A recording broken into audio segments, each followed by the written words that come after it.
ഒരുപാട് സന്തോഷമുണ്ട്. വാക്ക് പാലിക്കും എന്ന് മന്ത്രി വാക്ക് പാലിക്കുന്നവനാണെന്ന് ഹൈബി ഈഡൻ പറഞ്ഞത് ഇന്ന് നിങ്ങൾ വാർത്തയിലൂടെ കൊടുത്തുകൊണ്ടിരിക്കുകയാണ്. ഒരിക്കലും നന്നാവില്ല എന്ന് കരുതിയ എറണാകുളം ബസ് സ്റ്റേഷൻ ഞങ്ങൾ കുറഞ്ഞ സമയം കൊണ്ട് അതിമനോഹരമാക്കി ഇന്ന് രാവിലെ ജനങ്ങൾക്ക് തുറന്നു കൊടുത്തു. പുതിയതായി മറ്റൊരു ബസ് സ്റ്റേഷൻ നിർമ്മിക്കാൻ 13 കോടി രൂപയുടെ വർക്ക് നമ്മൾ ഇന്ന് നിർമ്മാണ ഉദ്ഘാടനം നടത്തുകയും ചെയ്തു. അതുപോലെ ഒരു സന്തോഷമുള്ള കാര്യമാണ് തൃശ്ശൂർ ബസ് സ്റ്റേഷൻ. ഏറ്റവും കൂടുതൽ കേരളത്തിൽ ഏറ്റവും കൂടുതൽ ബസ്സുകൾ കയറി ഇറങ്ങുന്ന ബസ് സ്റ്റേഷൻ. പാലക്കാട് റൂട്ടിൽ പോകുന്നവരും കോഴിക്കോട് നിന്ന് വരുന്നതുമായ ഏതാണ്ട് 1200-ലധികം വണ്ടി ഒരു ദിവസം കയറി ഇറങ്ങുന്ന കേരളത്തിലെ ഏറ്റവും തിരക്കുള്ള ബസ് സ്റ്റേഷനാണ് തൃശ്ശൂർ ബസ് സ്റ്റേഷൻ. ആ ബസ് സ്റ്റേഷൻ്റെ അതിമനോഹരമായ പുതിയ മന്ദിരത്തിന് ഇന്ന് നിർമ്മാണം തുടങ്ങുകയാണ്. വളരെ വേഗത്തിൽ തീരുമെന്ന് പ്രതീക്ഷിക്കുന്നുണ്ട്. ഈ മൃഗശാലയിൽ നിൽക്കുമ്പോൾ ഞാൻ ഒരു കാര്യം സത്യസന്ധമായിട്ട് പറയാം. വർഗീസിനറിയാം, ഇതിൻ്റെ യഥാർത്ഥ പിതാവ് ഞാനാണ്. കാരണം 26 ഇന്ത്യയുടെ ചരിത്രത്തിൽ 26 വർഷം 2011-12 ഞാൻ മന്ത്രിയായിരിക്കുമ്പോഴാണ് ഞാൻ ഇതിൻ്റെ ഒരു മൃഗശാല തൃശ്ശൂർ വരുമ്പോൾ എല്ലാവരും പരാതി പറയും, 11 ഏക്കറിൽ മൃഗങ്ങൾ ശ്വാസം മുട്ടുകയാണ് തൃശ്ശൂർ ടൗണിൻ്റെ നടുവിൽ എന്ന് പറഞ്ഞപ്പോൾ ഞാനൊരു ആശയമുണ്ടായി. ഇവിടെ ഒരു 100-300 ഏക്കർ സ്ഥലം കിടപ്പുണ്ട് വനം വകുപ്പിനെന്ന് അറിഞ്ഞപ്പോൾ. ഇവിടെ കംപ്ലീറ്റ് മുളയായിരുന്നു. ഞാൻ ഈ സ്ഥലം വന്ന് കണ്ടിട്ട് അന്ന് വർഗീസ് എന്നോടൊപ്പം ജോലി ചെയ്തിട്ടുണ്ട്. എന്നോടൊപ്പം ജോലി ചെയ്തതിൽ ഏറ്റവും മിടുക്കരായ ഉദ്യോഗസ്ഥരിൽ ഒരാളാണ്, പ്രമുഖനാണ് വർഗീസ്. ഇതിൻ്റെ ചുമതല ഏറ്റെടുത്തപ്പോൾ ഞാൻ രാജനോട് പറഞ്ഞു, രാജ അത് ഒന്നും പേടിക്കാനില്ല, വർഗീസ് ആണെങ്കിൽ ഓക്കെ ആണെന്ന് പറഞ്ഞു. അത് കഴിഞ്ഞിട്ട് അന്ന് 26 വർഷത്തിന് ശേഷമാണ് നമ്മൾ ഒരു മൃഗശാലയ്ക്ക് ഇന്ത്യയിൽ അനുവാദം വാങ്ങിച്ചെടുക്കുന്നത്. ഇതിന് ശേഷമാണ് അംബാനിയൊക്കെ വാങ്ങിക്കുന്നത്.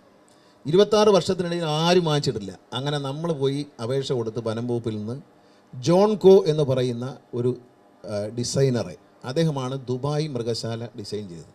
ഞാൻ ഒട്ടും കുറച്ചില്ല. അന്ന് ദാരിദ്ര്യത്തിൻ്റെ മുകളിൽ ദാരിദ്ര്യമാണ് വനം വകുപ്പിൽ. എന്നിട്ട് ഒട്ടും കുറച്ചില്ല, സായിപ്പിനെ തന്നെ കൊണ്ടുവന്നു.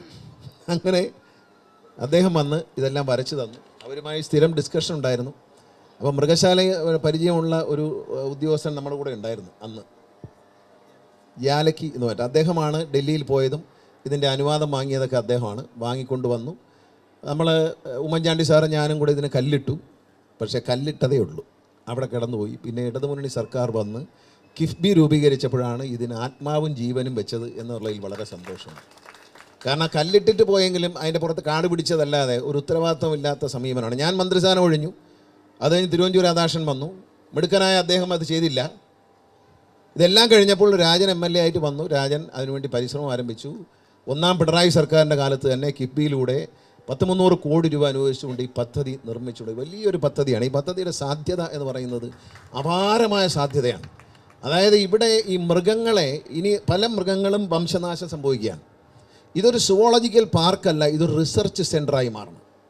അതായത് സുവോളജിയിൽ ഡോക്ടറേറ്റ് എടുക്കാൻ വരുന്ന കുട്ടികൾക്ക് തുടർ പഠനം നടത്താനുള്ള ഒരു പഠനശാലയായി ഇത് മാറണം. വെറുതെ മൃഗങ്ങളെ കണ്ടുപോകാനുള്ളൊരു സ്ഥലമായിട്ടല്ല ഞാൻ മനസ്സിൽ കണ്ടത്. കേരളത്തിലെ സഖ്യപർവ്വതത്തിൽ കാണുന്ന ഉരകങ്ങൾ, ബട്ടർഫ്ലൈകൾ, തവളകൾ, ഇവയെക്കുറിച്ചെല്ലാം ഒരു വളരെ ശാസ്ത്രീയമായ പഠനം. കാരണം സഖ്യപർവ്വതത്തിൽ മാത്രം കാണുന്ന ഇനം തവളകളുണ്ട്.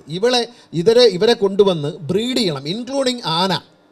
ഏഷ്യൻ എലിഫൻസ് വരെ അന്യം നിന്ന് പോകാൻ പോവുകയാണ്. ഇൻക്ലൂഡിങ് ആനയെ ഇവിടെ ബ്രീഡ് ചെയ്യണം. കടുവയെ, മറ്റ് മൃഗങ്ങളെയെല്ലാം ഇവിടെ ബ്രീഡ് ചെയ്ത് ഇവിടെ ജനിച്ചതിന് ശേഷം മറ്റ് മൃഗശാലകൾക്ക് കൈമാറാൻ കഴിയുന്ന തരത്തിലുള്ള റിസർച്ച്. ഇപ്പോൾ ആനയെ തന്നെ എന്താണ് ബ്രീഡ് ചെയ്യാൻ പറ്റാത്തത്? ആനയ്ക്ക് 2 തരം ഹീറ്റുണ്ട്. അത് മനസ്സിലാക്കണം. ആന അറിയുന്നവർക്കേ മനസ്സിലാവുള്ളൂ. ആന ഹീറ്റുണ്ടെന്ന് കാണിക്കുന്ന സമയത്ത് അത് ഒരിക്കൽ അതുമായി പെണ്ണാനെ ആണേനോട് ഒരുമിച്ച് വിട്ടാൽ കുട്ടി ഉണ്ടാവില്ല.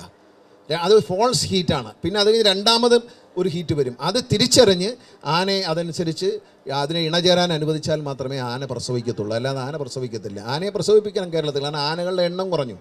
കേരളത്തിന് പുറത്തുനിന്ന് ആനയെ കൊണ്ടുവരാൻ അനുവദിക്കണം. തൃശ്ശൂർ പൂരം അടക്കമുള്ള പൂരങ്ങൾക്ക് അടുത്തൊരു 3-4 വർഷം കഴിഞ്ഞാൽ ആനയുണ്ടാവില്ല. വേറെ പോലെ ആളുകൾ ആന എങ്ങനെയെങ്കിലും ഇല്ലാതാവട്ടെ എന്ന് ആഗ്രഹിക്കുന്നവരുണ്ട്. അവർക്ക് വേണ്ടിയല്ല ഞാൻ സംസാരിക്കുന്നത്.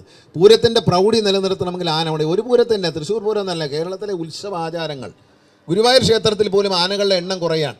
ആനകളെ സംഭാവന ചെയ്യാൻ പലരും തയ്യാറാണ്. ഗുരുവായൂർ ക്ഷേത്രത്തിലേക്ക് നടക്കി വയ്ക്കാൻ തയ്യാറാണ്. പക്ഷേ അനുവാദം കൊടുക്കുന്നില്ല. വനം വകുപ്പ് അത് ചെയ്യണം. കാരണം അടിയന്തരമായി അക്കാര്യത്തിൽ ഒരു തീരുമാനമെടുത്തുകൊണ്ട് അന്യ സംസ്ഥാനങ്ങളിൽ നിന്നാണെങ്കിലും ആനയെ കൊണ്ടുവരണം. നമ്മുടെ ആനകളെ ബ്രീഡ് ചെയ്യണം. വനം വകുപ്പിൻ്റെ കയ്യിലുള്ള ആരോഗ്യമുള്ള ആന, പെണ്ണാനയുണ്ട്, ആണാനയുണ്ട്. ഇതിനെ നമ്മൾ ബ്രീഡ് ചെയ്ത് പുതിയ കുഞ്ഞുങ്ങളെ ഉണ്ടാക്കണം. അത് വനം വകുപ്പിന് മാത്രമേ കഴിയൂ. അല്ലാതെ നമുക്ക് സ്വകാര്യ വ്യക്തികൾ, ഇപ്പോൾ എൻ്റെ കയ്യിൽ നല്ല ആരോഗ്യമുള്ളൊരു ആനയുണ്ട്, പക്ഷേ അതിന് ബ്രീഡ് ചെയ്യാൻ വനം വകുപ്പിന് താല്പര്യമുണ്ടെങ്കിൽ നാടൻ ആനയാണ്, കോന്നി എന്ന് വാങ്ങിച്ചാൽ ബ്രീഡ് ചെയ്യാൻ വനംപോവിന് പെടിയാന ഉണ്ടെങ്കിൽ ഞാൻ താല്പര്യമുണ്ടെങ്കിൽ ഞാൻ കൊടുക്കാൻ തയ്യാറാണ്. ഞാൻ മന്ത്രിയായിരിക്കുമ്പം ഞാൻ അങ്ങനെ ഒരു പരിപാടി ഇട്ടതാണ്. കാരണം ഈ ആനയെ ഉപയോഗിച്ച് ചെറുപ്പക്കാരനായ ആനയാണ്, നല്ല ആരോഗ്യമുള്ള ആനയാണ്, കോന്നി ആന വനത്തിലെ ആനയാണ്. അതിനെ ഉപയോഗിച്ചിട്ട് വനം വകുപ്പിന് ആനക്കുട്ടിയെ ബ്രീഡ് ചെയ്തുണ്ടാക്കാം എന്നുള്ളൊരു പരീക്ഷണം നടത്താൻ ഒരുങ്ങിയതാണ്. ഇവിടെ അതുപോലെ പാമ്പുകൾ, ഉരകങ്ങൾ, പാമ്പുകൾ, ഈ പിന്നെ ഓന്ത്, അരണ, ഇങ്ങനെയുള്ള ഇവയെല്ലാം അന്യം നിൽക്കുകയാണ്. സഖ്യപർവ്വതത്തിൽ ആകെ ചൂട് വർദ്ധിച്ചതുകൊണ്ട് നമ്മുടെ സഖ്യപർവ്വതത്തിലെ പല മൃഗങ്ങളും പല ജീവികളും നഷ്ടപ്പെട്ടുകൊണ്ടിരിക്കുകയാണ്. അതിനെയെല്ലാം നിലനിർത്താൻ, അതിനെ പ്രത്യുൽപാദനം നടത്തി അതിനെ നിലനിർത്താൻ കഴിയുന്ന തരത്തിൽ ഈ മൃഗശാല മാറണം.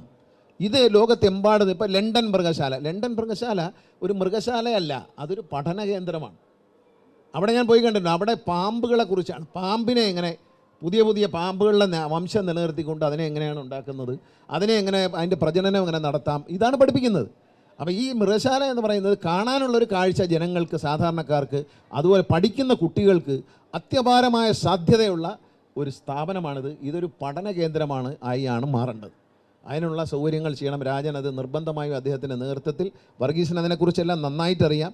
ഞാനിത് ഉണ്ടാക്കുമ്പോൾ കണ്ട സ്വപ്നം, ഇവിടെ വന്ന് കുട്ടികൾ ഇതിനെക്കുറിച്ച് റിസർച്ച്, ലോകത്തിൻ്റെ എല്ലാ ഭാഗത്തു നിന്നും വിദ്യാർത്ഥിനികൾ ഇവിടെ വന്ന് റിസർച്ച് ചെയ്ത് ആ വിഷയത്തിൽ ഡോക്ടറേറ്റ് എടുക്കാനും മൃഗങ്ങളെക്കുറിച്ചുള്ള, സുവോളജിയെക്കുറിച്ചുള്ള എല്ലാ പഠനത്തിനും ഉള്ള സാധ്യത ഉണ്ടാക്കണം എന്നുള്ള ആഗ്രഹത്തോടെയാണ് ഞാൻ തുടങ്ങി. എല്ലാവരും മൃഗശാല, അതായത് 10-11 ഏക്കറിൽ കിടക്കുന്ന മൃഗങ്ങളെ ഇച്ചിരി വിശാലമായി തുറന്നു വിടാം. മനുഷ്യൻ കൂട്ടിൻ്റെ ഉള്ളിലും അതങ്ങനെയാണ്. മനുഷ്യനെ കൂട്ടിലൂടെ പോകുമ്പോൾ പുറത്ത് കരടി വെളിയിൽ, അതിനെ തുറന്നു വിടുക. നമ്മൾ അടി കൂടെ ഒരു തുരങ്കത്തിൽ കൂടെ പോകുക, തുരങ്കത്തിനകത്ത് വലയിടുക. ഞാനിതൊക്കെ സ്വപ്നം കണ്ടതാണ്. മാത്രമല്ല ഞാൻ എറണാകുളത്ത് നെടുമ്പാശ്ശേരി വിമാനത്താവളത്തിനടുത്ത് കുറച്ച് സ്ഥലം വനം വകുപ്പിനുണ്ട്. അവിടെ ഞാനൊരു അക്വേറിയം പണിയണമെന്ന് എൻ്റെ ആഗ്രഹം. സിംഗപ്പൂരിലെ സെൻറ്റോസ ഐലൻഡിലുള്ളതുപോലെ നമ്മൾ അകത്തുകൂടി പോകുമ്പോൾ നമ്മൾ കൺവെയർ ബെൽറ്റിൽ ഇങ്ങനെ പോകും, നടന്നു കൊണ്ടവർക്ക് നടന്നു പോകാം. ഇതിൻ്റെ മേളിൽ മുഴുവൻ ഗ്ലാസ്സാണ്. ഇതിൻ്റെ മേളിൽ കൂടെ മത്സ്യം ഇങ്ങനെ അങ്ങോട്ടും ഇങ്ങോട്ടും പോയിക്കൊണ്ടിരിക്കും. മനോഹരമായ കാഴ്ചയാണ്. ഭൂമിക്കടിയിലേക്കാണ് ചെയ്തിരിക്കുന്നത്, കണ്ടിട്ടില്ലേ? മനോഹരമായ കാഴ്ചയാണ്. കാരണം ഇതിങ്ങനെ എല്ലാ മത്സ്യങ്ങളും ഇങ്ങനെ പൊയ്ക്കൊണ്ടിരിക്കും. അങ്ങനെ ഒരു അക്വേറിയം വനം മന്ത്രിയായിരുന്നപ്പോൾ എൻ്റെ ഒരു സ്വപ്നമായിരുന്നു. ഇതിൻ്റെ കൂടെ തന്നെ ആ ഒരു സ്വപ്നം ഉണ്ടായിരുന്നു. അതിന് നെടുമ്പാശ്ശേരി വിമാനത്താവളത്തിൻ്റെ അടുത്ത് തന്നെ സ്ഥലം ഉണ്ടായിരുന്നു. അത് ചെയ്യാനിരുന്നതാണ്. അപ്പോഴത്തേക്കും നമ്മൾ ഇറങ്ങി പോകണമെന്ന് വലിയ ആഗ്രഹമായിരുന്നു ആൾക്കാർക്ക്. അപ്പോൾ പിന്നെ അങ്ങ് ഇറങ്ങി കൊടുത്ത്, പിന്നെ അവർ വെടിവെപ്പും ഉണ്ട പൊട്ടിക്കലും ലഡ്ഡു വിതരണമൊക്കെ നടത്തി അവർ സന്തോഷമായിട്ട്. പക്ഷേ നാട് നന്നായില്ല.